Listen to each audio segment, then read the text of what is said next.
Topping today's news, the Bridge Authority signs a new industrial agreement with the government. The victim of Monday's traffic fatality on Eleuthera is a native of Canada. The Minister of Tourism attending a summit in Saudi Arabia, and the Bahamas Baseball Association gets ready to host the Caribbean Cup CAC qualifiers.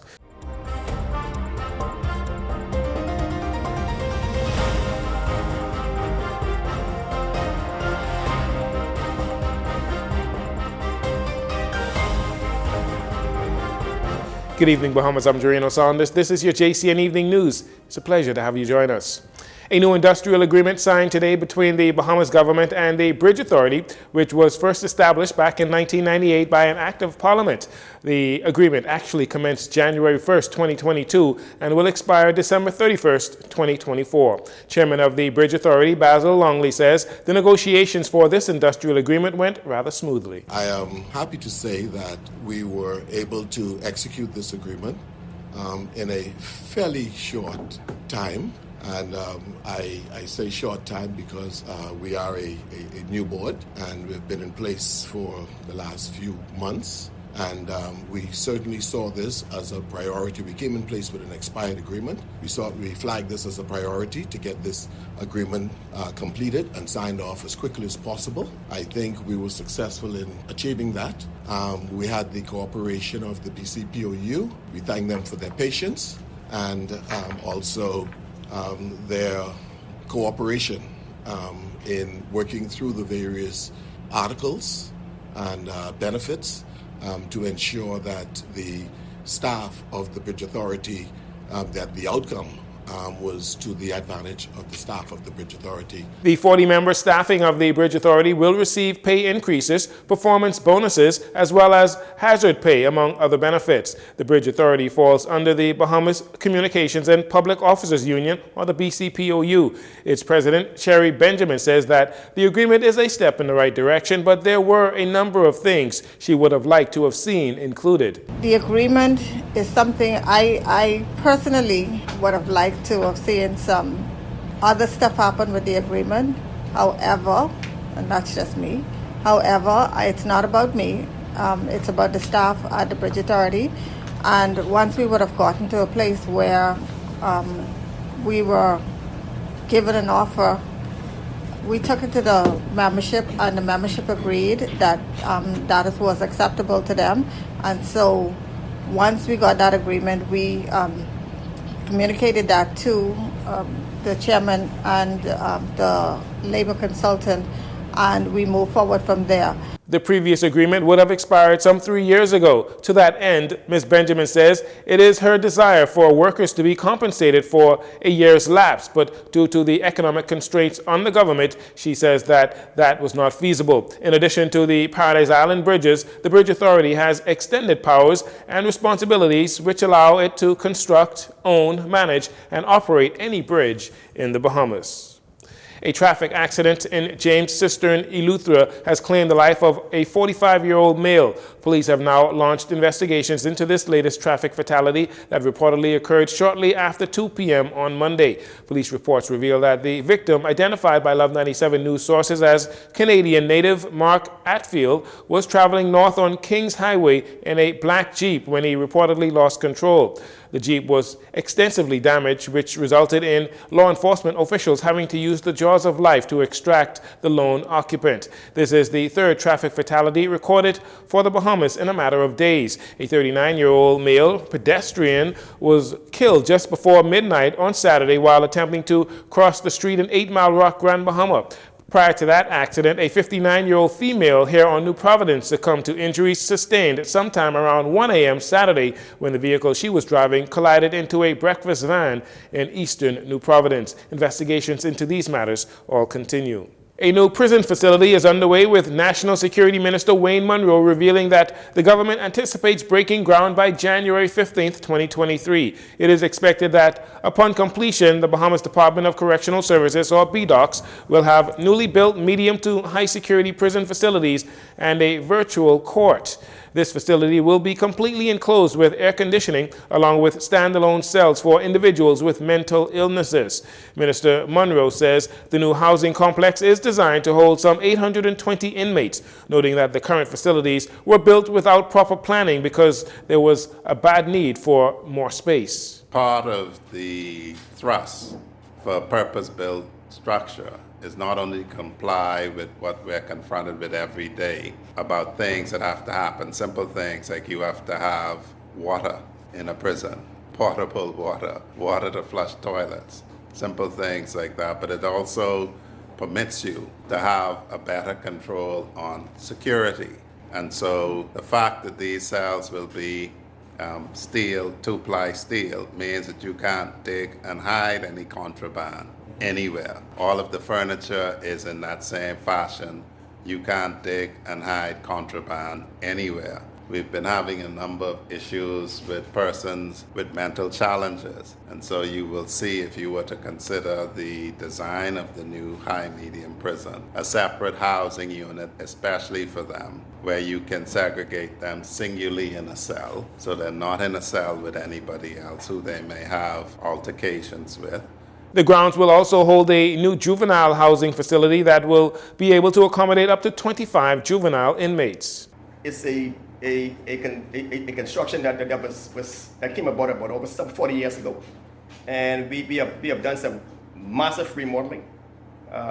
We have spent well over $100,000 on remodeling thus far.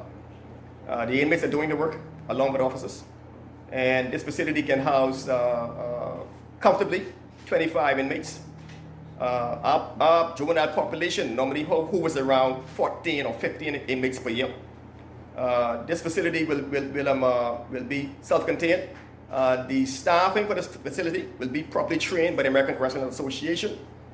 We're going to have a juvenile psychiatrist, specialist on board to be assigned to this facility.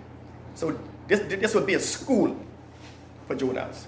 That is Acting Commissioner of Corrections Dawn Clare, who also notes that the juvenile inmates will engage in classes every day. Now, officials at the prison say the smuggling of contraband is a big challenge at the prison after confiscating over 400 cell phones and an undetermined amount of drugs so far this year.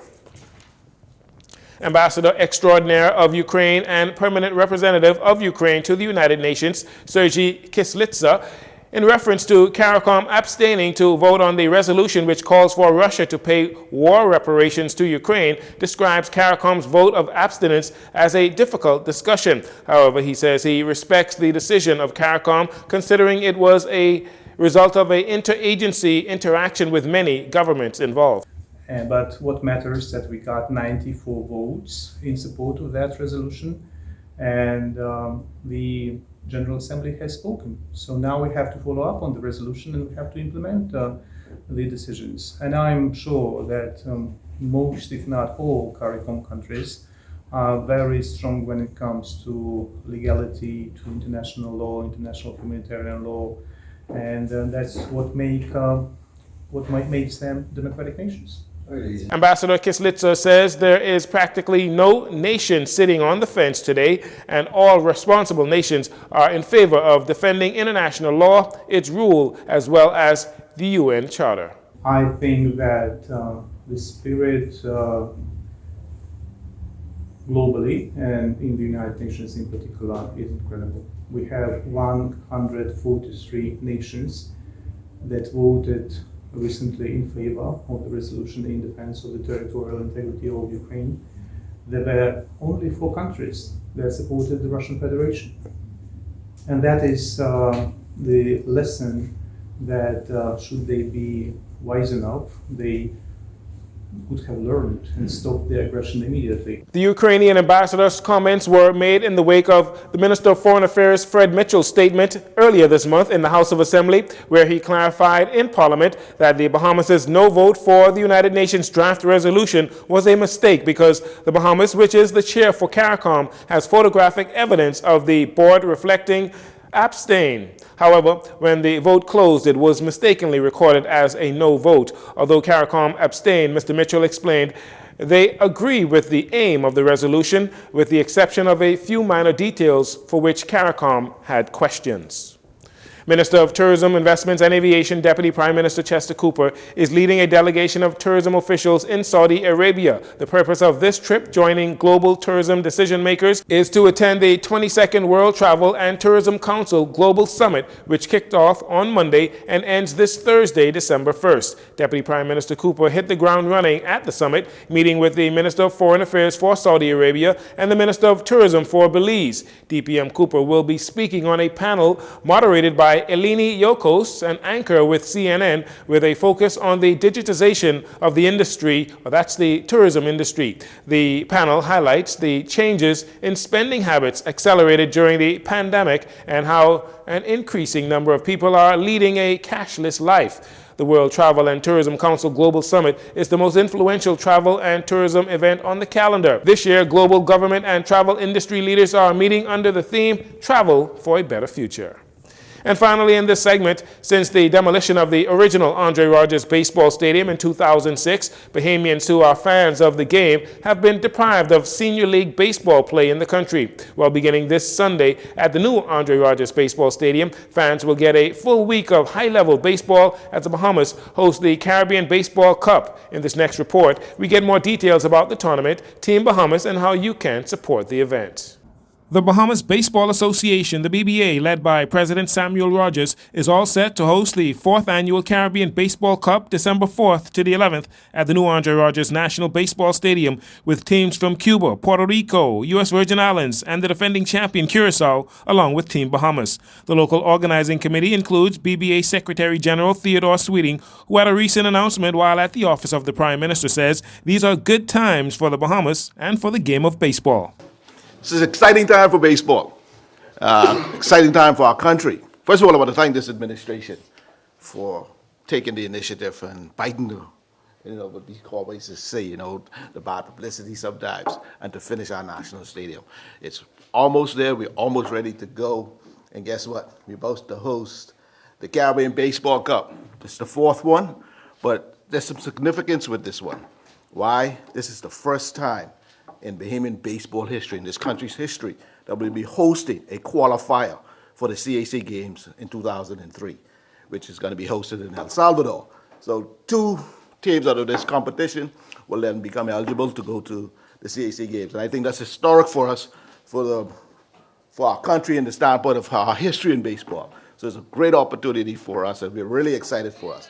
The tournament is a Central American and Caribbean Games qualifier, with the 2 top teams advancing to the Games in El Salvador in 2023, so there is a lot at stake. The BBA has sought to put together some of the best professional and college players in the country that will be led by team manager Jerron Sands. Mr. Sweeting says the team, which includes 14 pitchers, has been training in Grand Bahama for the past few weeks. Right now, the team is in Grand Bahama. It's basically because that's the only place we have a full 90-foot diamond field for them to practice and get ready for. And a lot of our other players are still in college. They'll be home by the 28th, and then we get ready to put that team on the field. So they're just coming together. I think we can be very competitive. Biggest challenge we have for us right now, it ain't got nothing to do with the stadium, is getting the major league teams to release our ball players. We got about 40 ball players right now. We're fighting back and forth with Major League Baseball for them to give us the release. They just can't come back and compete for your country. They're under contract. We got to. And I know one of the big questions is whether Jazz Chisholm or Lucius Fox could play. They cannot play in the qualifiers. If we qualify next year to go to the CAC Games, then we'll have the access to Jazz as well as Lucius, who play professional baseball. So Team Bahamas will be officially announced on Thursday. Meanwhile, if you are interested in supporting Team Bahamas and the tournament, Mr. Sweeting shared these details about the seating and ticketing. Still seats 5,000, right? So we're looking at maybe about 2,000 a night, all day. And our tickets from the standpoint of the game, general admission, VIP tickets, if you purchase your ticket for that day, that will allow you to see all 3 of the games for that day. So the ticket carries for the 3 days. So you can watch one earlier game, go home, come back, and catch Team Bahamas in the night, because we're playing all the evening games. Again, they begin play at 11 a.m. on Sunday with Puerto Rico versus Curacao in the opening game, with the opening ceremony for the tournament, which will also be the official opening for the new Andre Rogers Baseball Stadium, set for 4 p.m. with Prime Minister Philip Davis as the keynote speaker, which will be followed by the evening game featuring the Bahamas versus the U.S. Virgin Islands. We'll take a break here. We'll be right back after these commercials.